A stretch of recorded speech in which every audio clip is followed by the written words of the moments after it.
नमस्कार दोस्तों, स्वागत है आप सभी का आपके अपने YouTube channel all exam guide गुरु पर। दोस्तों मैं अजीत पांडे आपके लिए इस वीडियो में 30 क्वेश्चंस पॉलिटी के लेकर आया हूं। पॉलिटी एग्जाम में पूछी जाती है। एग्जाम में इसमें से कम 3 से 4 क्वेश्चन हर पेपर में हर शिफ्ट में देखने को मिलते हैं आपके लिए। वीडियो को अंत तक देखिएगा। हाल ही में जो भी प्रतियोगी परीक्षाएं हुई थी उनके भी क्वेश्चन को इसमें कवर कर लिया है। क्वेश्चन इंपॉर्टेंट है तो आप नोट्स बनाकर भी रख सकते हैं। तो चलिए दोस्तों, बेसिक पॉलिटी के क्वेश्चन शुरू करते हैं हम। सबसे पहला प्रश्न ये रहा स्क्रीन पर। क्वेश्चन नंबर 1 आपसे पूछा गया है, संविधान की कुंजी किसे कहा जाता है? संविधान की कुंजी किसे कहा जाता है? तो राइट आंसर हो जाएगा प्रस्तावना को संविधान की कुंजी कहा जाता है। नेक्स्ट क्वेश्चन देख लेते हैं क्या पूछा गया है। अगला प्रश्न है, भारत में जनप्रिय संप्रभुता है क्योंकि भारत के संविधान की प्रस्तावना शुरू होती है इन शब्दों से। भारत में जनप्रिय संप्रभुता है क्योंकि भारत के संविधान की प्रस्तावना शुरू होती है इन शब्दों से। तो वो शब्द क्या है? तो वो शब्द है हम भारत के लोग। ऑप्शन नंबर सी इस प्रश्न के लिए सही उत्तर हो जाएगा। नेक्स्ट क्वेश्चन देख लेते हैं क्या पूछा गया है। संविधान के अंतर्गत भारतीय लोकतंत्र के आदर्शों को हम कहां देख सकते हैं? संविधान के अंतर्गत भारतीय लोकतंत्र के आदर्शों को हम कहां देख सकते हैं? तो राइट आंसर हो जाएगा हम प्रस्तावना में देख सकते हैं भारतीय लोकतंत्र के आदर्शों को। ऑप्शन नंबर बी यहां पर सही उत्तर हो जाएगा। नेक्स्ट क्वेश्चन देख लेते हैं। भारत की संप्रभुता जो है किसमें निहित है? क्या उत्तर हो जाएगा? भारत की संप्रभुता किसमें निहित है? तो राइट आंसर हो जाएगा भारत की जनता में भारत की संप्रभुता जो है निहित है। नेक्स्ट क्वेश्चन देख लेते हैं क्या पूछा गया है। भारतीय संविधान की प्रस्तावना में देश का कौन सा नाम उल्लिखित है? भारतीय संविधान की प्रस्तावना में देश का कौन सा नाम उल्लिखित है? तो राइट आंसर हो जाएगा भारतीय संविधान की प्रस्तावना में भारत और इंडिया के नाम से देश का नाम उल्लिखित है। ऑप्शन नंबर सी इस प्रश्न के लिए सही उत्तर हो जाएगा। नेक्स्ट क्वेश्चन देखते हैं क्या पूछा गया है। संविधान के उद्देशिका या प्रस्तावना का संशोधन कितनी बार किया गया है? संविधान की उद्देशिका या प्रस्तावना का संशोधन कितनी बार किया गया है?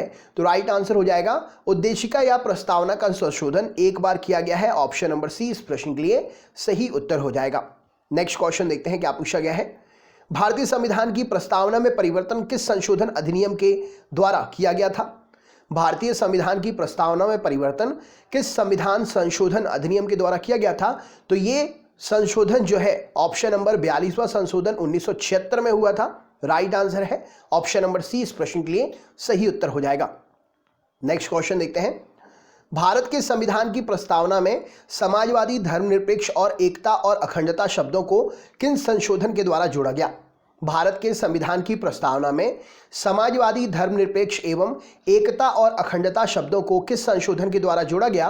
तो ऑप्शन नंबर 42वें संविधान संशोधन के तहत इनको जोड़ा गया। राइट आंसर हो जाएगा एकता, अखंडता, समाजवादी, धर्मनिरपेक्ष इन शब्दों को जो है 42वें संशोधन के द्वारा जोड़ा गया। नेक्स्ट क्वेश्चन देखते हैं क्या पूछा गया है।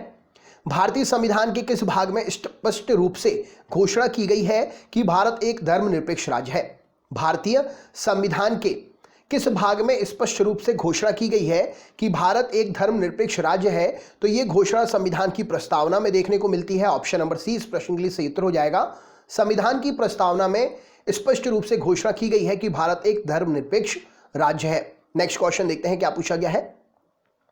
भारत एक धर्मनिरपेक्ष राज्य है, इसका मतलब कि भारतीय राज्य इनमें से कौन सा ऑप्शन फॉलो करेगा? तो भारत एक धर्मनिरपेक्ष राज्य है, इसका मतलब यह है कि भारत का जो है किसी निश्चित धर्म को समर्थन नहीं है। भारत किसी निश्चित धर्म को समर्थन नहीं करता है। ऑप्शन नंबर डी इस प्रश्न के लिए सही उत्तर हो जाएगा। नेक्स्ट क्वेश्चन देख लेते हैं। भारत एक गणतंत्र है, भारत के गणतंत्र होने का अर्थ क्या है? भारत एक गणतंत्र है, भारत के गणतंत्र होने का अर्थ क्या है? तो भारत में वंशानुगत कोई प्रमुखता नहीं है शासन की। ऑप्शन नंबर सी इस प्रश्न के लिए सही उत्तर हो जाएगा। भारत में वंशानुगत प्रमुखता नहीं है, यही भारत के गणतंत्र होने का अर्थ है। नेक्स्ट क्वेश्चन देख लेते हैं। प्रस्तावना का वह प्रावधान जो सभी वयस्क नागरिकों को मतदान का अधिकार प्रदान करता है उसे क्या कहते हैं? प्रस्तावना का वह प्रावधान जो सभी वयस्क नागरिकों को मतदान करने का अधिकार प्रदान करता है, उस प्रस्तावना के प्रावधान को क्या कहते हैं? तो उसे प्रजातंत्र के नाम से जाना जाएगा। ऑप्शन नंबर बी इस प्रश्न के लिए सही उत्तर हो जाएगा, प्रजातंत्र कहेंगे। नेक्स्ट क्वेश्चन देखते हैं। अगला प्रश्न है, भारत के संविधान की प्रस्तावना में कितने प्रकार का न्याय, स्वतंत्रता, समानता, एवं भ्रातृत्व का सही क्रम में उल्लेख किया गया है। इनमें से कौन पहले नंबर पे, दूसरे नंबर पे, तीसरे नंबर पे, ऐसे कौन आएगा? तो राइट आंसर हो जाएगा न्याय का जो है तीसरे नंबर पर, न्याय का तीसरे नंबर पर, स्वतंत्रता का पांचवें नंबर पर, समानता का दूसरे नंबर पर और भ्रातृत्व का पहले नंबर पर उल्लेख मिलता है। ऑप्शन नंबर यहां पर ए ऑप्शन सही उत्तर हो जाएगा। संविधान की प्रस्तावना में अगर इन शब्दों को देखें तो इस क्रम में जो है ये शब्द आपको प्रस्तावना में मिलेंगे। राइट आंसर हो जाएगा। नेक्स्ट क्वेश्चन देखते हैं, प्रस्तावना में किस प्रकार के न्याय की बात कही गई है? राइट आंसर क्या है? तो भारत के संविधान की प्रस्तावना में न्याय की जो बात की गई है, सामाजिक, आर्थिक और राजनीतिक तीनों ही प्रकार से न्याय की बात प्रस्तावना में की गई है। नेक्स्ट क्वेश्चन देख लेते हैं क्या पूछा गया है। अगला प्रश्न है, निम्नलिखित में से किस वाद में सर्वोच्च न्यायालय ने संविधान के मूल ढांचे का सिद्धांत जो है प्रतिपादित किया था? थ्योरी ऑफ बेसिक स्ट्रक्चर प्रतिपादित किया था किस वाद में, किस केस में? राइट आंसर क्या हो जाएगा? तो केशवानंद भारती वाद जो था उसमें सर्वोच्च न्यायालय ने संविधान के मूल ढांचे का सिद्धांत जो है प्रतिपादित किया था। राइट आंसर हो जाएगा। नेक्स्ट क्वेश्चन देखते हैं, संविधान सभा का पहला सत्र कब हुआ था? संविधान सभा का पहला सत्र कब हुआ था? तो राइट आंसर हो जाएगा 9 दिसंबर 1946 को संविधान सभा का पहला सत्र हुआ था। नेक्स्ट क्वेश्चन देखते हैं क्या पूछा गया है, संविधान सभा के अस्थायी अध्यक्ष कौन थे? राइट आंसर क्या हो जाएगा? संविधान सभा के अस्थायी अध्यक्ष कौन थे? तो सच्चिदानंद सिन्हा जी इस प्रश्न के लिए सही उत्तर हो जाएगा। अगला प्रश्न देखते हैं, 11 दिसंबर 1946 को किसे संविधान सभा का स्थायी अध्यक्ष चुना गया? 11 दिसंबर 1946 को किसे संविधान सभा का स्थायी अध्यक्ष चुना गया? तो राइट आंसर हो जाएगा डॉक्टर राजेंद्र प्रसाद जी को 11 दिसंबर 1946 को संविधान सभा का स्थायी अध्यक्ष चुना गया। नेक्स्ट क्वेश्चन देख लेते हैं, संविधान सभा के संवैधानिक सलाहकार कौन थे? संविधान सभा के संवैधानिक सलाहकार कौन थे? तो राइट आंसर हो जाएगा Benegal Narasimha Rao ji. Option number C इस प्रश्न के लिए सही उत्तर हो जाएगा। बेनेगल नरसिंह राव जी जो है संवैधानिक सभा के संवैधानिक सलाहकार थे। नेक्स्ट क्वेश्चन देखते हैं, भारतीय संविधान सभा की प्रारूप समिति के अध्यक्ष कौन थे? भारतीय संविधान सभा की प्रारूप समिति के अध्यक्ष कौन थे?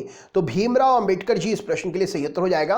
भारतीय संविधान सभा की प्रारूप समिति के अध्यक्ष थे। नेक्स्ट क्वेश्चन देख लेते हैं, भारतीय संविधान में कुल कितनी अनुसूचियां हैं? राइट आंसर क्या हो जाएगा? भारतीय संविधान में कुल कितनी अनुसूचियां हैं? तो 12 अनुसूचियां हैं भारतीय संविधान में। Next question, house of the people को लोकसभा के नाम से किस वर्ष कन्वर्ट किया गया? पहले लोकसभा को हाउस ऑफ द पीपल के नाम से जानते थे, फिर लोकसभा नामकरण हुआ, तो ये किस वर्ष हुआ? तो ये 1954 में हुआ। ऑप्शन नंबर बी यहां पर सही उत्तर हो जाएगा।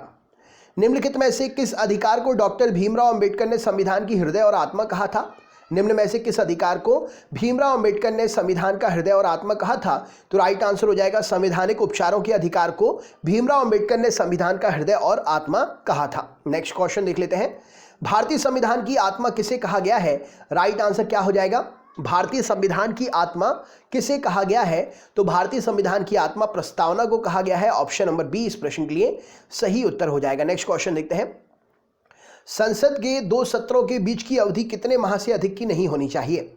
संसद के 2 सत्रों के बीच की अवधि जो है कितने माह से अधिक की नहीं होनी चाहिए? तो संसद के 2 सत्रों के बीच की अवधि जो है ये 6 माह से अधिक की नहीं होनी चाहिए। नेक्स्ट क्वेश्चन देखते हैं, लोकसभा का सत्र 1 वर्ष में न्यूनतम कितनी बार बुलाया जाता है? लोकसभा का सत्र 1 वर्ष में न्यूनतम कितनी बार बुलाया जाता है?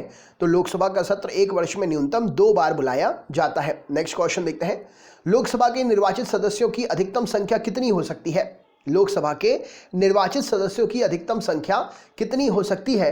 तो राइट आंसर हो जाएगा लोकसभा के निर्वाचित सदस्यों की अधिकतम संख्या जो है 550 तक हो सकती है। अगला प्रश्न देखते हैं, राज्यसभा के सदस्यों की अधिकतम संख्या कितनी हो सकती है? राज्यसभा के सदस्यों की अधिकतम संख्या कितनी हो सकती है? तो राइट आंसर हो जाएगा 250 हो सकती है। राज्यसभा के अधिकतम सदस्यों की संख्या जो है 250 हो सकती है। नेक्स्ट क्वेश्चन देखते हैं, वर्तमान में उच्चतम न्यायालय के कितने न्यायाधीश हैं? क्या उत्तर हो जाएगा इस प्रश्न के लिए? वर्तमान में उच्चतम न्यायालय के कितने न्यायाधीश हैं? तो राइट आंसर हो जाएगा 33+2। यहां पर ऑप्शन नंबर डी यहां पर सही उत्तर हो जाएगा। नेक्स्ट क्वेश्चन देखते हैं क्या पूछा गया है, भारत की संविधान सभा किसके कहने पर बनाई गई थी? भारत की संविधान सभा जो है किसके कहने पर बनाई गई थी? तो राइट आंसर हो जाएगा भारत की संविधान सभा जो है कैबिनेट मिशन के कहने पर बनाई गई थी। ऑप्शन नंबर कैबिनेट मिशन इस प्रश्न के लिए सही उत्तर हो जाएगा। तो दोस्तों ये क्वेश्चंस आपके लिए पॉलिटी के थे। 30 क्वेश्चन इंपॉर्टेंट है। अगर आप चैनल पर नए हैं तो सब्सक्राइब कर लें, जिससे आगे आने वाले भी वीडियोस आपको टाइम टू टाइम मिलते रहें। इससे पहले वाले वीडियोस देखने के लिए चैनल की प्लेलिस्ट पर जाके आप देख सकते हैं। कमेंट में अगर कुछ पूछना चाहते हैं तो पूछ सकते हैं। वीडियो को अपने ग्रुप में शेयर ज़रूर करिएगा, लाइक ज़रूर करिएगा और अपने दोस्तों के साथ में शेयर करने के साथ साथ अगर आप कुछ पूछना चाहते हैं तो कमेंट करके ज़रूर पूछ लीजिएगा। मिलते हैं नेक्स्ट वीडियो में, तब तक के लिए बहुत बहुत धन्यवाद। आपका दिन शुभ हो।